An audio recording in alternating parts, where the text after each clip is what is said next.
이소우화 중에 이런 얘기가 있어요. 사자하고 나귀하고 합동을 해서 왔어요. 그리고는 사냥을 마치고 나서 사자가 뭐라 그러냐면, 우리가 잡은 이 사냥감을 네가 공평하게 나눠봐라. 근데 이 나귀가 참 순진해. 곧대로 다 공평하게 3등분을 했어. 그랬더니 사자가 벌컥 화를 내면서 그래요. 야, 내가 제일 많이 수고했는데 왜 너 똑같이 나누냐? 공평하지 못하다. 그러면서 그 나귀를 잡아먹고 말았어. 먹잇감 잘못 나눴다가 어떻게 됐어요? 죽는 큰 화를 당했어, 나귀가. 그리고서는 사자가 이제 여우한테 그래요. 이제 네가 나눠봐라 그랬어요. 공평하게. 머리를 썬 거라. 그래서 그랬더니 그제서야 사자가 흡족해갖고 좋아해. 어떻게 나눴겠어요? 어떻게 나눴겠어요? 많이 주고 자기는 조금만 놔뒀어. 그랬더니 흠하대. 그러면서 사자가 나 어떻게 이렇게 기특한 생각을 했니? 그랬어요. 그때 이 여우가 참 지혜로, 여러분들 이 지혜를 우리 예수 믿는 사람들이 배워야 돼. 꼭 배워야 돼요. 뭐라고 대답을 했냐면, 나귀가 죽는 걸 보고 배웠지 그랬어요. 여러분들 뭘 통해서 배웠어요? 나귀가 죽는 걸 통해서 배웠다는 거예요. 똑같이 나누면 알아. 화를 면치 못할 걸 안 거야. 그래서 죽는 걸 통해서 배웠어. 그래서 사자를 많이 주고 자기는 조금만 한 거야. 그래서 살았어야 안 살아. 남이 죽는 걸 보고 우리는 배워야 돼. 뭘 배워야 될까? 여러분들 우리 주위에서 많은 사람들 하잖아요.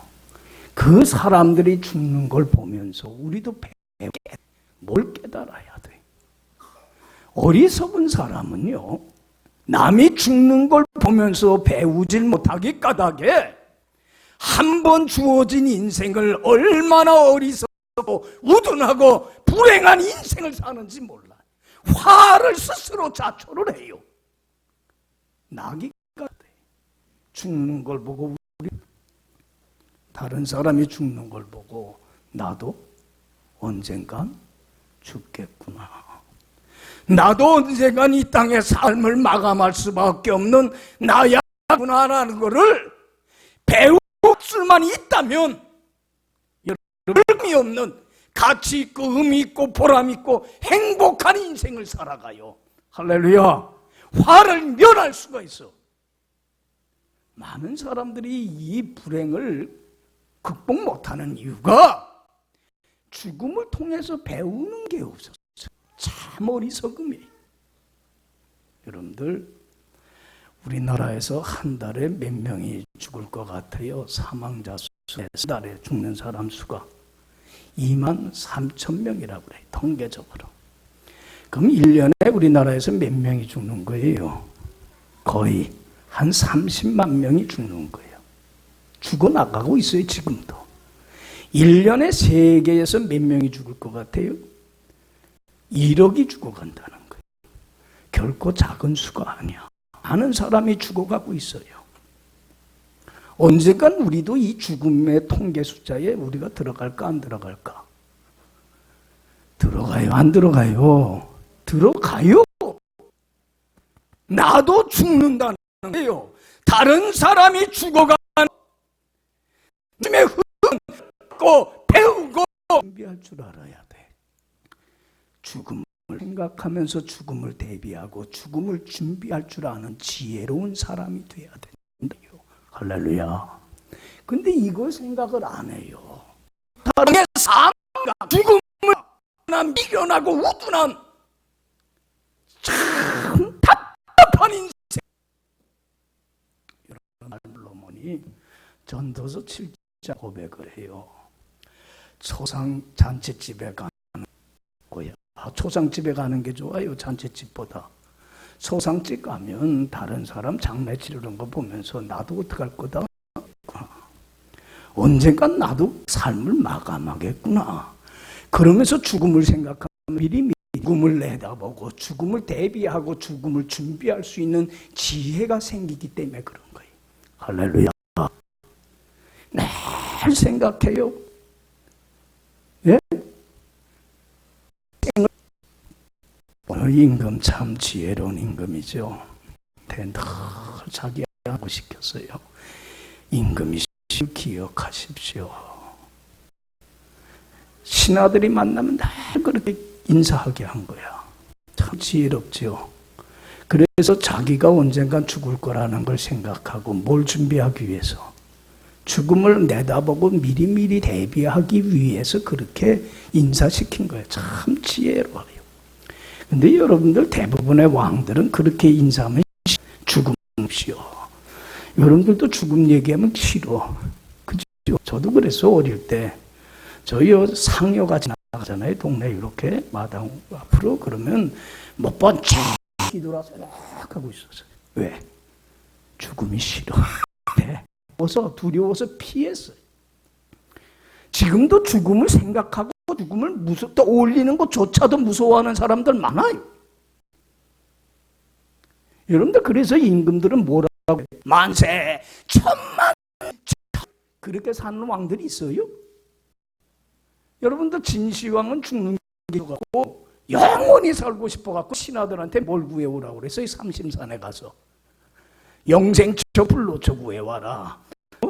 그 사람도 어마어마하게 커. 뭔 쓸모가 있어, 죽은 사람.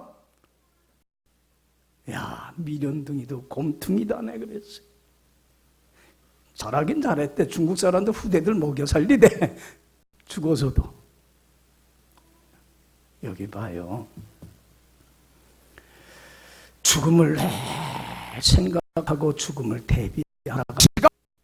왜 가치관이 안 바뀌냐면 죽음을 봤기 때문에 그래요.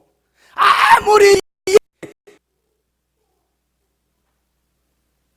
여기 봐요. 유비무환이라고 그러잖아요. 앞을 내다보고 미리미리 대비하는 사람은 피할 수 있어요. 불행을 벗어날 수 있어요. 그렇죠?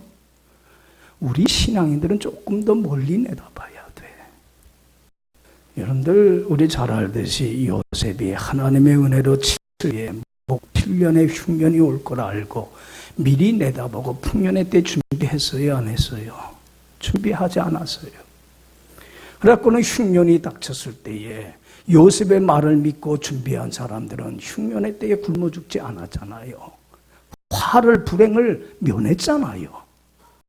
그저 평년의 때가 평생 지속, 흉년의 때를 내다보는 대비를 하고 준비하지 못한 사람들은 어떻게 됐습니까? 흉년이 닥쳤을 때에 굶어 죽었잖아요. 이게 문제. 여러분, 노아 때에 하나님이 인간을 한탄했어요. 말하는 것이나 생각하는 거나 행동하는 것이 얼마나 악한지 몰라. 그래서 홍수로 심판할 걸 작정을 했어요. 그리고 뭘 준비하라고 그랬어요? 그때를 대비해서 만들어라. 하나님의 약속한 말씀 있고 노아는 했어요. 그때를 준비를 했어요. 여러분 어떻게 됐습니까? 준비된 노아는 가족과 거기에 태운 짐승들을 재앙으로부터, 화로부터 벗어났어요. 그런데 여러분, 노아가 아무리 하나님을 길에 놓고 준비하지 않은 그 많은 사람들은 되겠습니까? 화를 면했어요. 죽었어요. 앞날을 내다보고 준비할 줄 아는 사람은 불행을 피할 수가 있어요. 우리는 어디까지 내다봐요? 죽음까지 내다봐야 돼요. 대비해야 돼요. 왜냐하면 여러분들 성경이 늘 얘기하는 게 그거예요. 죽음을 낸다면 죽음은 끝이 아니기 때문에 그래요. 죽음이 마지막이라고 한다면 아무렇게나 준비 없이 살고 그냥 되는 대로 살다가 가도 괜찮아요. 그렇죠? 예? 그런데 죽음은 끝이 아니에요. 우리 믿는 사람들에게 죽음은 뭡니까? 우리는 죽음에 대한 분명한 죽음이라는 게 뭡니까? 끝이 아니에요. 천국에서 새로운 삶의 출발이 되고 시작이 되는 게 우리 크리스천들에게선 죽음이에요. 할렐루야. 죽음에 대한 분명한 해답이 있어야 돼요. 우리 크리스천들은. 고린도전서 5장 1절에 그래요. 만일 우리 육신의 장막집이 뭐하면 무너지면, 장막집이 무너진다는 건 뭐예요? 죽으면 하나님이 지으신 집, 사람의 손으로 지은 것이 아니요 하나님이 지으신 영원한 집이, 저 천국이 우리에게 있는 줄로 우리는 믿습니다. 할렐루야. 믿어요? 여러분, 천국은 안 들어가는 거예요. 누구만이 들어갈 수 있어요? 하나님 앞에 조그만 죄도 허물도 없는 의인만이, 절대적인 의인만이 하는 거예요. 여러분들, 우리가 어떻게 천국에 들어가는 권세를 얻었어요? 하나님의 자녀가 되는 권세를 얻었어요. 주님이 내 죄를 짊어지고 십자가에 죽으시고 보혈의 피로 모든 허물을 용서해 주시고 나를 극복했기 때문에 전적인 주님이 다면 우리는 의롭다함을 받질 못했어요. 죽음을 극복하셨기 때문에 내가 의인이 되어서 천국에 들어가는 권세. 여러분들, 예수님이 생전에 참 납득이 어려운 말로 참 허무맹랑한 얘기, 야야 너희들 내가 죽을 거야. 야, 그러나 나 죽으면서 머물질 않고 3일 만에 다시 살아날 거야. 살아날 거야. 여러분들, 지금 뭐 우리는 부활의 얘기를 들었을 때 뭐 맹랑한 소리같이 들렸겠어요? 솔직히 말해서 그렇잖아요. 야, 죽으면 끝이지 뭘 다시 살아나. 사기꾼 같은 얘기였겠어요? 그렇잖아요. 허무맹랑한 얘기예요. 끝이지. 여러분들, 예수님은 두 가지 중에 하나야. 또 살아나겠다. 만약에 살아남이 없다고 한다면 예수님은 사람들에게 거짓말로 선동을 하고, 그렇죠? 자기를 사람들한테 끌어서 헛된 말로 사람들을 참 멍청하게 만든 뭐야? 사기꾼이에요. 그렇지 않아요? 헛된 선동한 사람이에요. 내가 그래서 허망한 얘기로 사람들을 끌어모은 사기꾼이야. 이게 예수님의 부활이 사실이 아니라면, 근데 여러분들 봐요. 예수님은 말씀한 대로 살아났어요? 살아났어요. 예수님이었어요. 우리는 예수 믿는 우리만큼 불쌍한 사람들이 어디 있어요? 죽으면 끝나는데 사기꾼한테 선동당해서 호환들이에요. 우리같이 불쌍한 사람들은 없어요. 주님이 내 죄를 짊어지고 죽으셨다가 의롭다 하시기 살아나셨기 까닭에 이제 살아난 것처럼 나도 다시 살아나서 새로운 삶을 시작하게 될 줄로 믿습니다. 할렐루야. 나는 부활이요 생명이니 나를 믿는 사람은 죽어도 어떻게 하리라? 살아나리라. 믿습니까? 믿어요. 이건 전적인 주님의 은혜예요. 여러분들 뭡니까? 끝이 아니에요. 우리에게서 죽음이라는 건 뭡니까? 천국에서 새로운 삶의 시작인 거예요. 죽음은 무서운 것도 아니고 두려운 것도 아니에요. 회피할 게 아니에요. 죽음을 우리는 자꾸 회피할 도시들은 죽음은 새로운 삶의 시작이 까닭에 죽음에 대해서 얘기를 해야 돼요. 죽음에 대해서 생각을 해야 돼요. 죽음을 사모해야 되고 죽음만큼 좋은 게 없는 거예요. 할렐루야. 여러분들 죽음에 대해서 자꾸 하냐고. 생각하세요. 그리고 자랑하세요. 사모하세요. 여러분들 천국에 대한 소망을 갖고 산 사도 바울이 이런 고백을 해요. 고린도전서 5장 후서 5장 8절에서 나는 몸을 떠나 죽어서, 이 말이 주와 함께 영원히 사는 것이라. 소원이 있다면, 내가 간절한 꿈이 있다면은 빨리 죽어서 천국에 가서 주님과 함께 영원히 살아가는 그 나라를 나는 소망한다. 할렐루야, 할렐루야. 여러분, 죽음을 자랑스럽게 여겨야 돼. 슬퍼하면 안 돼. 주 천국에 대한 꿈과 비전을 갖고 사는 사람은요, 아무리 힘들고 어려워도 뚫고 나갈 수 있어요. 천국의 꿈을 갖고 살아가는 사람은 세상 사람들과 같이 썩어지고 없어지는 세상 것에 소망 안 둬요. 천국에 대한 원한 것에 대한 소망을 갖고 가요. 인생관이 바뀌고 가치관이 바뀌어요. 왜 우리 크리스찬들이 여전히 세상 사람들과 똑같은 삶의 방식을 천국에 대한 믿음이 있다고 하면서도 그 살기 때문에. 여러분들, 우리는 천국에 가서 어둠이 하나도 없는, 눈물도 슬픔도 아픔도 싸움도 다툼도 하나도 없는 빛과 생명만 있는 그곳에서 영원히 살아가게 돼요. 할렐루야.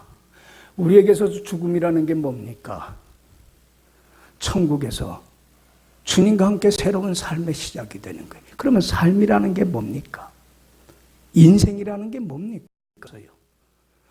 여러분, 죽음에 대한 해답이 없으니까, 확신이 없으니까 삶이라는 게 무엇인가에 대한 해답이 없어요.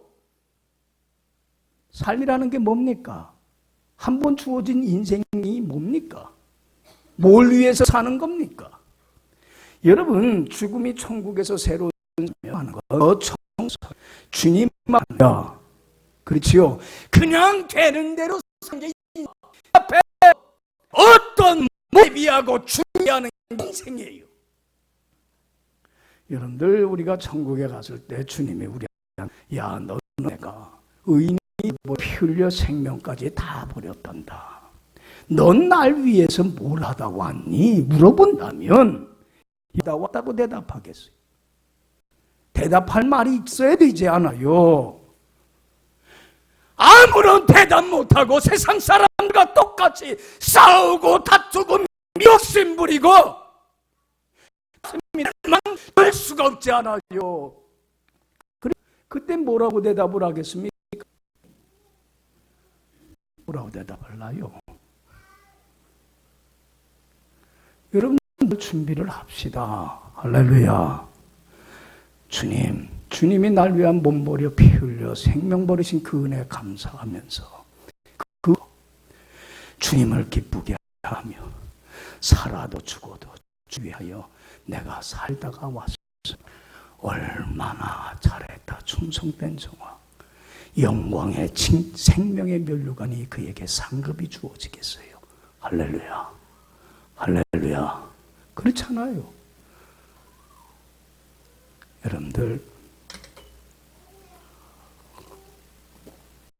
우리 그래서 나는 바는 차라리 몸을 떠나 주와 함께 거하는 그것이라. 그런즉 거하든지 떠나든지 죽든지 살든지 나는 그런 데는 관심이 없다. 주님을 기쁘다 볼 뿐이. 내가 천국에 가서 주님의 심판대 앞에 서는 날 선악간에 내 몸으로 행한 것을 따라 상급을 받기 때문에 그렇다. 할렐루야. 할렐루야. 누구를 위해서 살았어요? 여러분, 사도 바울만큼 한 번 주어진 인생을 가치 있고 의미 있고 보람 있고 행복하고 얼마나 귀한 인생을 산 사람 없어요.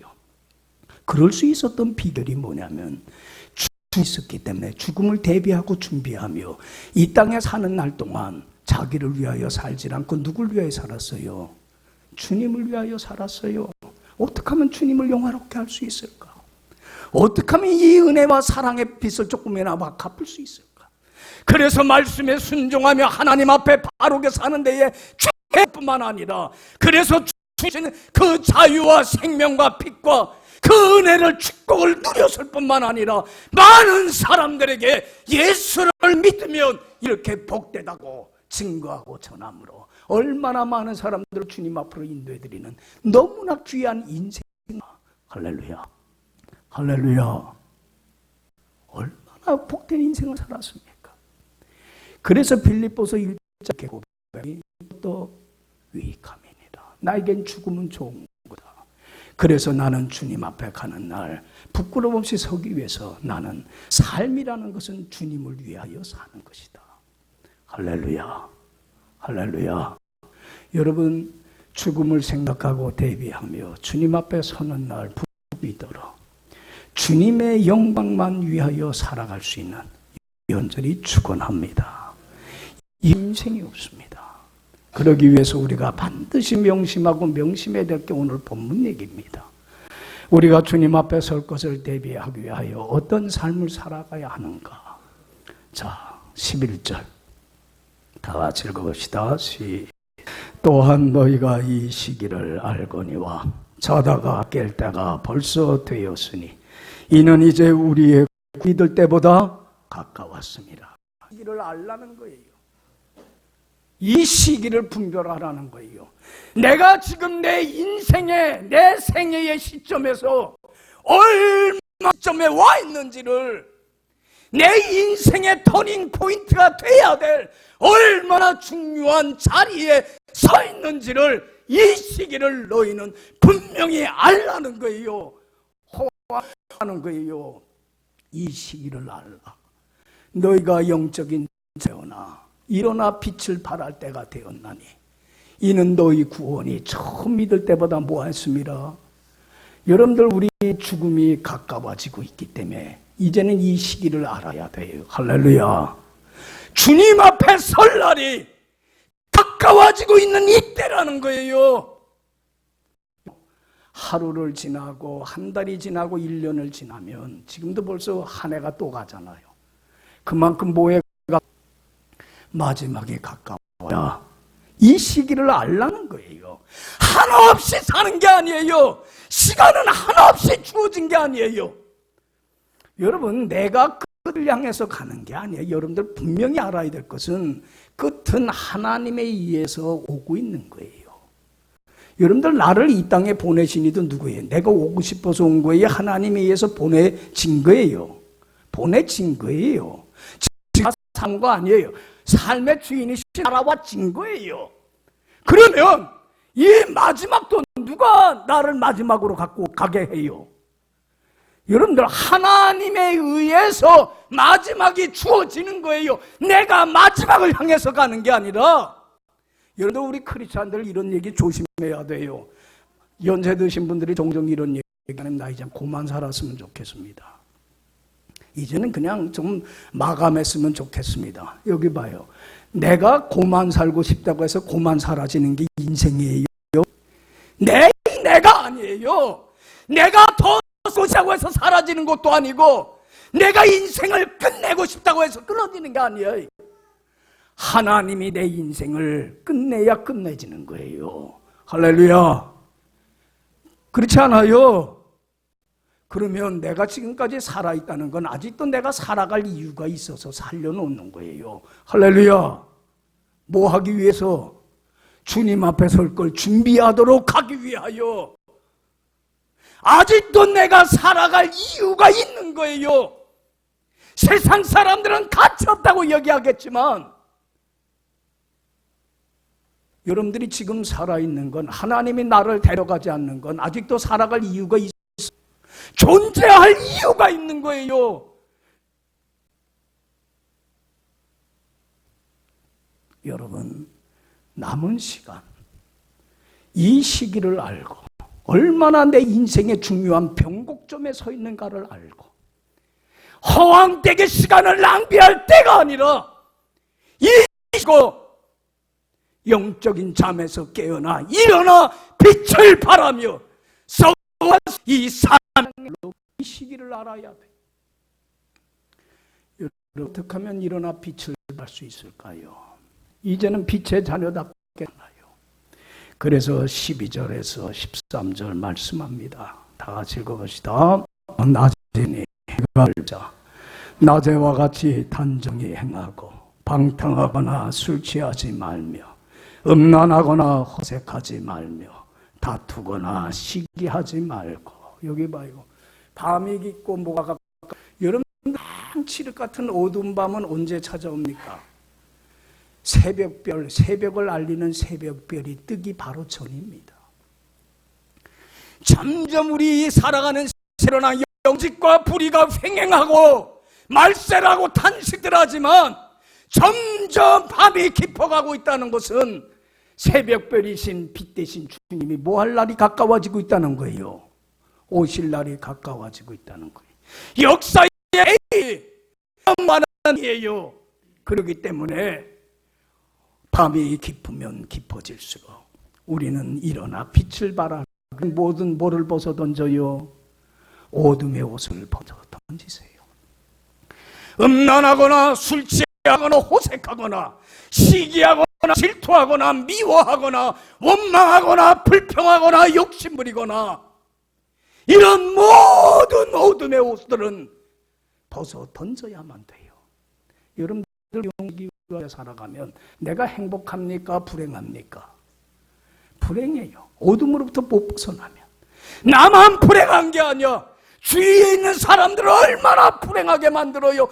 하고 같이 불평하고 시기하고 어둠의 옷을 벗어 던지지 못하면 여러분, 나만 불행한 게 아니라 옆 사람을 불행하게 하고 하나님의 영광을 가리워요. 그렇지. 예수 믿는 사람이 어찌 저 모양이야. 그것만큼 허무한 인생이 그것만큼 무가치한 인생이 어디 있어요? 그렇잖아요. 한 번 주어진 인생길인데 이제는 어둠의 옷을 어떻게 해야 돼요? 벗어 던져야 돼요. 원망과 불평과 시기와 질투와 탐욕과 욕심 모든 어둠의 옷을 벗어 던져야 돼요. 그리고 뭘 입어야 돼요? 빛의 자녀답게 빛의 옷을 입어야 돼요. 착한 사람의 옷을 입어야 돼요. 사랑과 희락과 화평과 오래 참음과 자비와 양성과 충성과 온유와 절제와 같은 주님의 성품을 담는 하나님의 자녀다운 자녀의 옷을 입어야 돼요. 할렐루야. 그래야만이 어둠으로부터 벗어나 빛 가운데 살아야만이 누가 행복해요? 내가 행복해요. 내가 하나님의 성품을 담는 사람다운 사람이 돼야만이 행복해요. 오늘날 돈이 없어서 불행한 거 아니에요. 서로 싸우고 다투고 분내 성이 황폐화돼서 그래요. 사람이 사람다움을 잃어버리기 때문에 그래요. 여러분들, 우리 크리스찬들은 빛의 자녀답게 사랑과 희락과 화평 주님의 성품을 담는 열매를 맺어야 돼요. 할렐루야. 그래야 내가 행복하고 누가 또 행복해져요? 내 자녀가, 내 남편이, 아내가, 내 주위의 사람들이 행복해져요. 그러면서 그리스도의 향기가 되고 그리스도의 빛이 되고 그리스도의 증거가 돼요. 이야, 예수 믿는 사람은 주님이 주신 기쁨과 평강으로 인하여 어떤 형편 상황에서든지 감사하고 자족하고 기뻐하며 즐겁게 살아가는구나. 그러면 저가 믿는 예수 누구도 믿겠다? 나도 믿어야 되겠다. 한 사람 한 사람을 드리는 제일 귀한 사명을 감당해요. 할렐루야. 할렐루야. 이게 썩어져가는 세상에 무슨 역할을 하는 거예요? 빛의 소금의 역할을 합니다. 이런 사람이 주님 앞에 가서 서는 날 사도 바울처럼 영광의 생명의 면류가 높게 될 줄로. 할렐루야. 이게 인생, 이게 삶이지. 왜 한 번 주신 인생을 허무한 내 삶과 삶을 낭비하며 삽니까? 주님 앞에 설 텐데. 여러분, 이제는 밤이 깊고 낮에 가까웠어요. 제 갑옷을 입으려면 삶을 살아야 되는가? 14절 말씀이 잘 교훈해 줍니다. 다 같이 읽어봅시다. 오직 주 예수 그리스도로 옷 입고 정욕을 위하여 신의 일을 도모하지 말라. 여기 봐요. 뭐를 도모하지 말라? 육신의 일을 도모하지 마세요. 여기 봐요. 크리스찬은 두 종류의 사람이 있어요. 늘 설교하지만 육신의 일을 도모하는 육에 속한 사람이 있어요. 성령의 일을 도모하는 영에 속한 사람이 있어요. 여러분들, 육의 소욕과 성령의 소욕이 늘 싸워요, 안 싸워요? 싸워요. 성령의 소욕은 육의 소욕을 거스르고 육의 소욕은 성령의 소욕을 거스르고 사람은요 누구나 다 이중성이 있어요. 양성을 다 갖고 있어요. 우리가 지금 보지 않아요. 양면성에 다 있어요. 손가락질할 거 없어요. 여기 봐요. 여러분들 그 스티븐슨이 쓴 지킬 박사와 하이드 여러분들 책을 다 봐서 알 거예요. 이 지킬 박사 사람이에요. 선하고 착하고 의로운 일을 많이 하는 사람이에요. 밤만 되면 하이드 숨었던 하이드가 나타나서 뭔 짓을 하고 다녀요? 음탕하고 방랑하고 술 취하고 사람을 죽이는 아주 못된 삶을 살아요. 양면성을 누구나 다 갖고 있어요. 이거는 인간의 실존이에요. 아무리 악한 사람이라도 화성살인 사건을 보면 그 범인이라도 그의 마음속 한켠에는 뭘 갖고 있어요? 선한 마음이 있어요. 아무리 선한 사람이라도요 그 마음속 한편에는 악한 죄성이 있어요. 인간의 실존이에요. 양면성을 누구나 다 갖고 있어요. 우리도 살아가려고 하는 누가 주는 마음과 성령님이 주는 성령의 소욕과 하나님 말씀대로 살질 못하게 하는 불순종하고 또 다른 길로 가게 하려고 하는 사단이 주는 마음 뭐가 있어요? 육의 소욕이 있어요. 두 마음이 싸워요. 여러분들은 육에 속하여 삽니까? 영에 속하여 삽니까? 육신에게 져서 육의 소욕을 쫓아서 불순종하고 거욕을 하게 되면 무슨 열매가 맺혀져요? 우리 삶 속에 짜증과 원망과 분냉과 다툼과 술 취함과 방탕감과 의로 이러한 어둠의 썩어짐의 죽음의 열매가 맺혀져요. 으로 살다가 하나님의 영광을 가리우고 하나님의 이름을 욕되게 하고 다른 사람을 불행하게 하며 살다가 주님 앞에 간다면 얼마나 부끄러워요. 그렇지 않아요? 그러나 여러분들 우리가 육신의 일을 도모하지 않고 내 안에 하나님이신 성령님이 인도하는 대로 하나님 자녀답게 말씀에 순종하며 내 생각과 내 뜻과 내 욕심 십자가에 못 박아 죽이고 내 자신을 쳐서 그리스도께 복종시키며 성령의 소욕을 좇을 때만이 매 순간순간 삶의 순간순간 마감하는 나 주님의 심판대 앞에 설 거라는 걸 하면서 영에 끌려 영에 속한 삶을 살 때 성령의 열매는 뭐예요? 화평과 오래 참음과 자비와 양성과 충성과 온유와 절제 주님의 성품을 담는 빛의 열매가 맺혀서 사람다운 사람 인간다운 인간이 되고 주신 기쁨과 평강으로 인하여 자족하며 천국을 누리는 삶을 주의 사람이 이렇게 내가 내 아내가 믿는 예수 내가 믿어봐야지 그리스도의 향기가 되고 주님 앞으로 들여와서 나로 인하여 많은 사람이 복을 얻게 하는 놀라운 은혜의 역사가 일어납니다. 이것만큼 가치 있는 삶이 어디 있습니까? 이것만큼 보람된 인생이 어디 있습니까? 삶을 마감하면 난 고백할 수 있지 않을 거예요. 여러분, 죽음이라는 게 뭡니까? 죽음은 끝이 아닙니다. 책이 뭡니까? 이제는 천국에 가서 주님 앞에 설 걸 뭐 하는 거예요? 준비하는 게 인생입니다. 이제 나를 위하여 살지 마시고 주님을 기쁘게 하는 일을 다 합시다. 할렐루야. 이 시기를 합시다. 내가 지금 서 있습니다. 얼마나 인생이 주님 앞에 설 날이 가까워져 있는 중요한 시점에 있습니다. 자각을 해야 돼요. 아무런 생각 없이 이 시기를 알고 이제는 밤이 깊고 낮이 가까웠으니 볼을 벗어버리고 어둠의 옷을 벗고 이제는 그리스도로 옷을 입고 주님의 성품을 담는 빛의 열매를 맺고 다시는 정욕을 위하여 뭘 도모하지 마요. 육신의 순간 십자가에 맺고 주님 안에서 모든 어둠과 고통의 문제로부터 자유함을 얻게 되고 내가 벗어나는 게 아니에요. 유쾌해 주시고 그리고 천국을 누리고 주님의 성품을 닮아가며 그리스도의 향기가 되어서 주님 앞에 서는 날 부끄러움 없이 섭니다. 예수님은 오늘도 말씀합니다. 나는 세상의 무엇이니 빛이니 나를 따르는 사람은 어디에 다니지 않고 어둠 속에 살지 않습니다. 뭘 누립니까? 생명의 빛을 누리며 빛을 증거하고 빛을 발하고 빛을 전하는 이런 가장 귀한 인생 살다가 빛 대신 주님 영광의 면류관 얻게 되는 그런 남은 인생에 있어서 주어질 줄로 믿습니다. 기도합시다.